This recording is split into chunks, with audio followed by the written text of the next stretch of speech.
BTB listeners, thank you so much for checking out today's episode. Listen, if this episode inspires you, do me a favor, take 5 seconds to shoot me a like and subscribe to the podcast. There are several more exciting guests that are in the pipeline, and I just can't thank you enough for your continued support, and let's keep paying the mission forward. Don't be afraid of the dark. Be careful with stars. Not every light is gonna guide you, baby. Welcome to the BTB Project, designed to empower listeners to identify their why and to live their best lives no matter the circumstances. My name is Kollman Gearhart, a former athlete and motivational coach. I've had the opportunity to inspire thousands through my story and help accomplish what they are built to be. You'll be encouraged by each and every episode, and let's get into it. Yeah, when I blow up, I'ma soar high like Peter Pan. In real life, be living out my dreams. If I'm waking up, it's in a foreign land. In today's BTB episode, I want to ask a very honest question.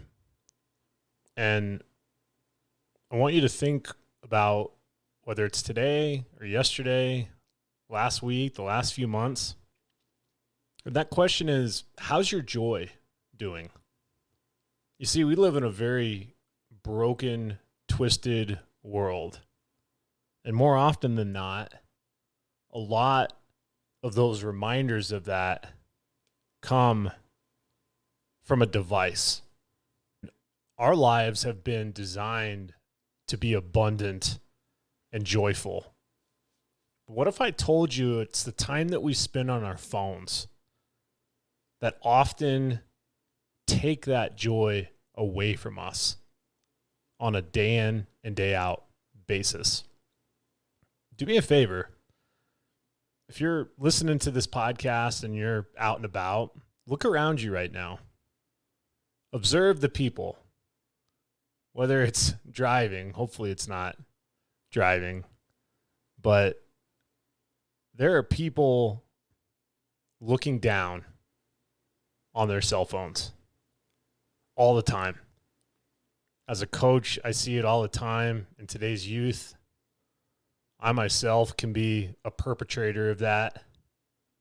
The phone has been an avenue that I find more head-scratching moments and frustration looking at it, looking at the contents of it, than I do keeping my head forward, being present, and enjoying each and every aspect of my life. And that's why there's an important part of this conversation today is, what if we're able to remove the cell phone from some of the aspects of our life, and how does that reconcile, reproduce, or grow the joy that we have? I have a song that I love listening to by a gentleman named Ivy B. And he's a rapper, and he has this really cool song that's called Don't Look Down, Look Up. And that is really convicting to me, because the simplicity of that statement is one of the prerequisites to finding joy and abundance in life. And if you're lacking it right now, if you're tuning in and you feel down, you feel depressed, you feel anxious, a good place to start is flipping up your phone, checking your screen time. That's a sometimes scary activity to do, because we never have accountability for the amount of time that we're spending on a phone. Episode is I want to help by sharing some practical steps to reclaim your joy and manage your phone use, and how limiting your phone use will deeply impact your life, but it will deeply impact other people's lives, the people around you that you love the most. The first step that I recommend with joy and phone use is put down your phone every morning and find time to embrace gratitude. Gratitude has a tremendous power in our lives, and being able to practice gratitude changes the biochemistry in our bodies, promoting joy and abundance. As you start verbalizing and thinking of things that you're thankful for, things that bring you joy, things that allow you to be excited about today and the next day and years ahead, having those thoughts literally change your body chemistry, composition, and all of the neuropaths that are happening and the firing that's happening throughout your body. You're changing it just by the way that you think.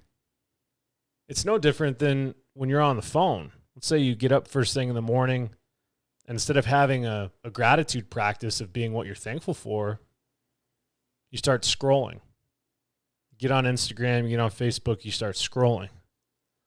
That same exact logic of changing your biochemistry goes the complete opposite direction of negativity and with the phone. And that's the danger of joyless living. You're operating without joy.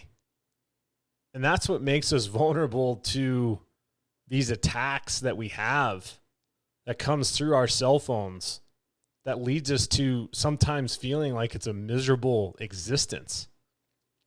On the cell phone, you can easily compare. On the cell phone, you can tap into lust. On the cell phone, you can tap into idolatry. Every distraction that you can think of that can throw you off course. And through gratitude practice, as you're able to start changing the biochemistry of your body, really look at the power of applying that. Keep a gratitude journal and list 3 things in that journal every single day that you're thankful for. The power of 3s. Doesn't take very long to write down 3 things that you're thankful for. Do it in the morning or do it in the evening. And I guarantee after 7 days, after 14 days, after 21 days, it will dramatically change your life.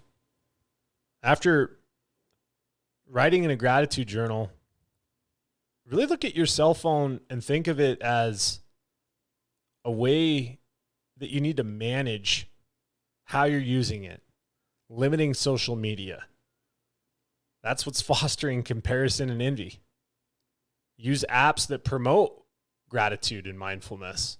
There's apps that you can open up on your phone to do your gratitude journal so that you're not in the trenches of the things that distract us the most and steal our joy.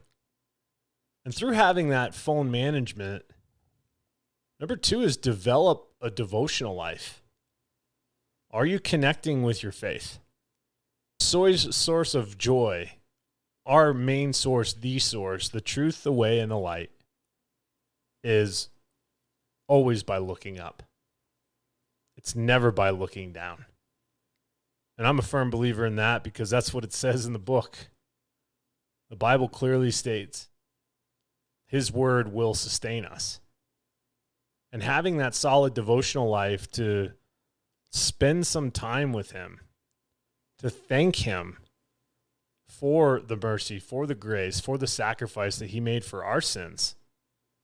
As much as the phone can be a device that has its demonic moments and can shatter joy, it can be a catalyst too for healing. It can be a gratitude journal that we tap into that allows us to have an abundance of joy. But just dedicating 30 minutes of your day to having that prayer devotional, reading a few words in the Bible, and writing in your gratitude journal. Think about that. Just simply 30 minutes a day. How much would that change your life rather than scrolling the internet? Through that devotional life, you can also cultivate an abundant mindset. You can have an abundance over scarcity. Focus on abundance. That allows you to shift your mindset from a lack of fulfillment Regularly affirm the promises that we've made in our lives, that we know have been made in our lives. Sometimes we get so caught up in the false narratives, the false realities of what's coming through our cell phone that we forget the promises that are in place, the beautiful life that we have in place, the opportunity that we got to wake up and breathe and, feel the sunshine and have an opportunity to have another day to impact people's lives. What a blessing is that? And sometimes we forget when we're in the day in and day out. I'm guilty as charged. Having the opportunity to remember the blessings that we have. I'm a firm believer that the rat race is very real, especially as a man. The day in and day out grind. It can be exhausting. It's easy to step away from that narrative and just start scrolling. Maybe finding a funny meme or addicting YouTube video that tells you how to fix your car. Whatever it may be, having an abundant mindset of what is possible and what you are grateful for super exceed and overcomes any insecurity, anxiety, self-doubt, and allows you to tap into joy in more ways than you could ever imagine. Next is to objectify your subjective self. Self-awareness, recognizing and objectively assessing your emotional state and behaviors. How often are you mentally present enough to have that conversation with yourself? To where you're so aware and present that when you have stuff that comes up that changes the biochemistry of your body, what I call triggers, do you have the mental fortitude to shut it down?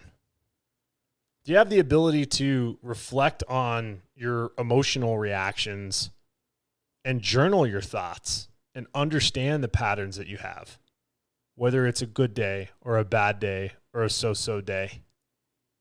Sometimes our biggest enemies in life are ourselves. And beginning to understand ourselves by keeping that journal of habits. We're all creature of habits. And having the opportunity to self-reflect and know where we've come from, what we're capable of, instead of being on a phone screen, will 1,000% change your life. Through limiting screen time on your phone, that gives you more time to consistently be in positive habits. Build these new traits. Long-term emotional reactions become personality traits over time. That's a tough one to sink in. As we are scrolling through our phones and coming across something that we don't like and we tap into the emotion of it, if we internalize and let those emotional reactions fester, guess what happens? We get stuck. We start creating blockages in our hearts, in our mind, in our body. We objectify your subjective self. So how do you manage those emotions? How do you manage those opportunities to find ways to be positive?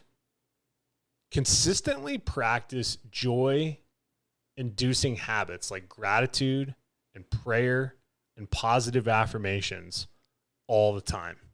That's kind of the armor that we have to put on every day to sustain our faith in this world. This world is very broken. And it's not only broken when we go outside, but now we can just lift up a phone and push the top right button and the phone illuminates. And it's a gateway to any and all distractions, idolatry, negativity that we can handle. And that's why I'm here today to tell you enough is enough.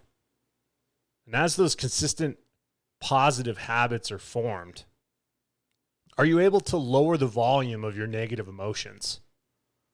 Just like when a song comes on and it's a little too loud on your phone, you toggle over to the left, push that bottom button and keep tapping it. And music goes down so you can hear it correctly and accordingly. But that's the same exact thing that happens and how we need to handle negative emotions. Emotional control. Learning to reduce the intensity of your negative emotions like hurt and anger and frustration. That's where you start taking actual control of your life. Now, I understand fully that sometimes things are out of our control, and there's only so much we can do to sustain that. But even if it's crazy or chaotic and we have no idea the why behind it, the ability to keep those negative emotions lowered allows our biochemistry to take a stance to the loudest noises in our minds. Make sure that as you're navigating these emotions, that you're applying it through exercises and practices. Practice deep breathing. Spend time with meditation. Have prayer be there to help you manage stress. And there's also apps out there where you can, again, take something that could be deemed negative, like a cell phone, and tap into it to complement your efforts. Next, though, is you have to face yourself and eliminate excuses. As you're looking down less and looking up more, you're going to have these self-confrontational moments. And you got to confront and overcome the personal excuses that you've put in your life that hinders your joy. Make sure you're setting goals to hold yourself accountable through regular self-assessment. We used to do it all the time in school. Pop quizzes, standardized tests, tests that are specific for the class. But in order for us to pass the class, we have to be in alignment and understand that we've got to set goals and hold ourselves accountable through that regular self-assessment. If we're not getting better, we're getting worse. 1% better every day. And on our phone, even though there's an opportunity to look down, if you look down for a brief moment, there's incredible apps that help you with guided meditation. You can switch your phone into airplane mode to avoid interruptions while using some of these thought and mindset apps to help you face the day and be the leaders that we can be for our friends, our family. And it all starts with being able to be in a position to face ourselves. And typically, it's very challenging to do that if we're consumed by a cell phone. Cultivate a creator mindset. Are you a creator or are you a victim? Be the creator in your life, not the victim of your circumstances. I've lived that far too much recently. Being the victim and being shelled in that moment doesn't help anybody. So I challenge you to bring those things to the surface and watch how it changes your life. Make sure that you're taking proactive steps towards the goals that you're creating. If you have a creator mindset, what's the path? The path doesn't have to be perfect, but take those small, gradual steps and celebrate the small victories as you come across them. There are ways to schedule phone-free workout times where you put your phone on airplane mode and you go out and you just get into the workout and mind your own business. Have it be very simply about what's best for you as the creator, and your mindset matters. I assure you of that. Since we're no longer looking down and continuing to face forward, you'll have an opportunity to train your mind and your body. The mind-body connection, you're changing your energy to change your life. That's physical activity, healthy eating, positive thinking. It all coincides to the same outcome. But make sure you're making that time for yourself to where maybe it is a phone-free workout and you're able to align and you're able to be in a situation that eliminates distractions, allows you to develop resiliency through moving your body. Our mind can play tricks on us, and it's amazing what a workout can do to suppress that. You also need to look at being able to focus on opportunities, not dangers. Not everything that we do in our lives is going to end up turning out to be a negative. Now, life isn't going to always be perfect. But as you focus more on opportunities, as I mentioned with the biochemistry piece of the body, you're actually going to change the neural pathways from that positive thinking to create a physical positive outcome. Things like stress management, shifting your focus from potential dangers to available opportunities. That type of shift will absolutely impact you and change your life. Another way to apply this is practice positive visualization. Are you trusting in the process that you've put in place through faith? That's a plan that has been created well before you and I have been on this earth. And that plan's written in the book, the Bible. So imagine if you start picking that up more, sharing the lessons learned, doing it in community, and watch how the joy just becomes radiant in your life instead of what you experience when you finally get your screen time unlocked and there you are scrolling again, trying to find the next best attraction that allows you to feel completed, even though that completedness is more often than not materialistic or not real. Remember, as you're focusing on opportunities and not dangers, avoid the news at all costs. The news is designed to create traffic, and that traffic is determined by the number of eyeballs on the show or clicks, social media following. But you start doing that and avoiding the news and limit your scrolling. That's going to decrease your anxiety. And that's going to help you lead into the next piece, which is overcoming yourself. How many people here can really tell themselves that they've completely surrendered to their faith, to God? Completely surrendered. No more deceitfulness, no more lying, no more guilt, no more shame. Something that's easy to say. It's very challenging to do. That's why each time you overcome a challenge in your life, grow in your self-love, continue to grow in your joy, and celebrate the small wins and progress through personal growth. Find time to reflect on the achievements regularly. And while you're doing it, don't have your phone and looking down. The phone can be a crutch during difficult times. Which leads to the last piece. Find joy in the trials. Things will get tough. Circumstances will be heavy. And it will absolutely gut punch you. In a recent podcast I had with my son, Caden Dendorfer, cross-country and distance runner, he said it best. Sometimes you have to roll with the punches. And as you're rolling with the punches, you can find joy in the suffering. Learn to find joy even in these challenging situations. You have no idea how the light you bring home each and every day impacts the people that you love the most.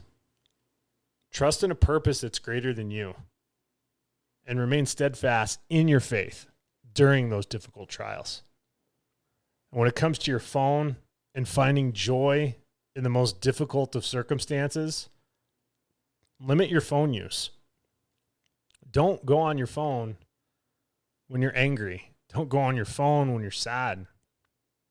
Because the moment you start feeding off of those emotions, think about some of the responses you might put in. So thinking about looking up instead of looking down. remember where the source of joy is.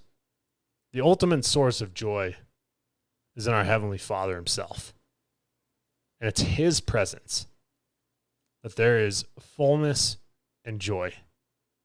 I encourage you as the listener to find time for that gratitude journal and step into those practices of meditation, of deep breathing, to close your eyes and relax.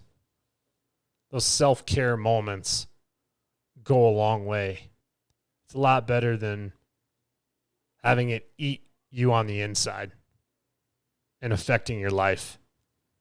You got to be able to understand that a mindful approach to your personal devotion, your gratitude, the purity in your heart, resisting those subtitle joy killers that we find on our phone on a daily basis, those influencers that we scroll through that are so far from reality or isn't even reality at all. Let's start removing some of that in our life. And let's replace it with positive thinking. Let's start depositing those positive seeds and see how it changes your life. Let us be able to model joy in this world. And being able to find the joy in suffering instead of falling victim to the shame and the guilt that comes through our cell phones. Being able to embrace that abundant life, that's what we've been designed for. And through that, it's going to free us all from distractions that steal our joy. Listen, if this BTB project about looking up instead of looking down impacted you, do me a favor and like and subscribe to the BTB project. Better yet, send this message to a family member, friend, or colleague, and tell them to put their phone down. Tell them to be present. Tell them to find someone to spend time with that maybe they've missed out on because of the week's phone use. Starting to put our phone down just a little bit more each and every day will not only impact your life, but it'll impact everybody's life around you. As always, I'm proud of each and every one of you. And until next time, take care. You're told I'll be your heart temptation.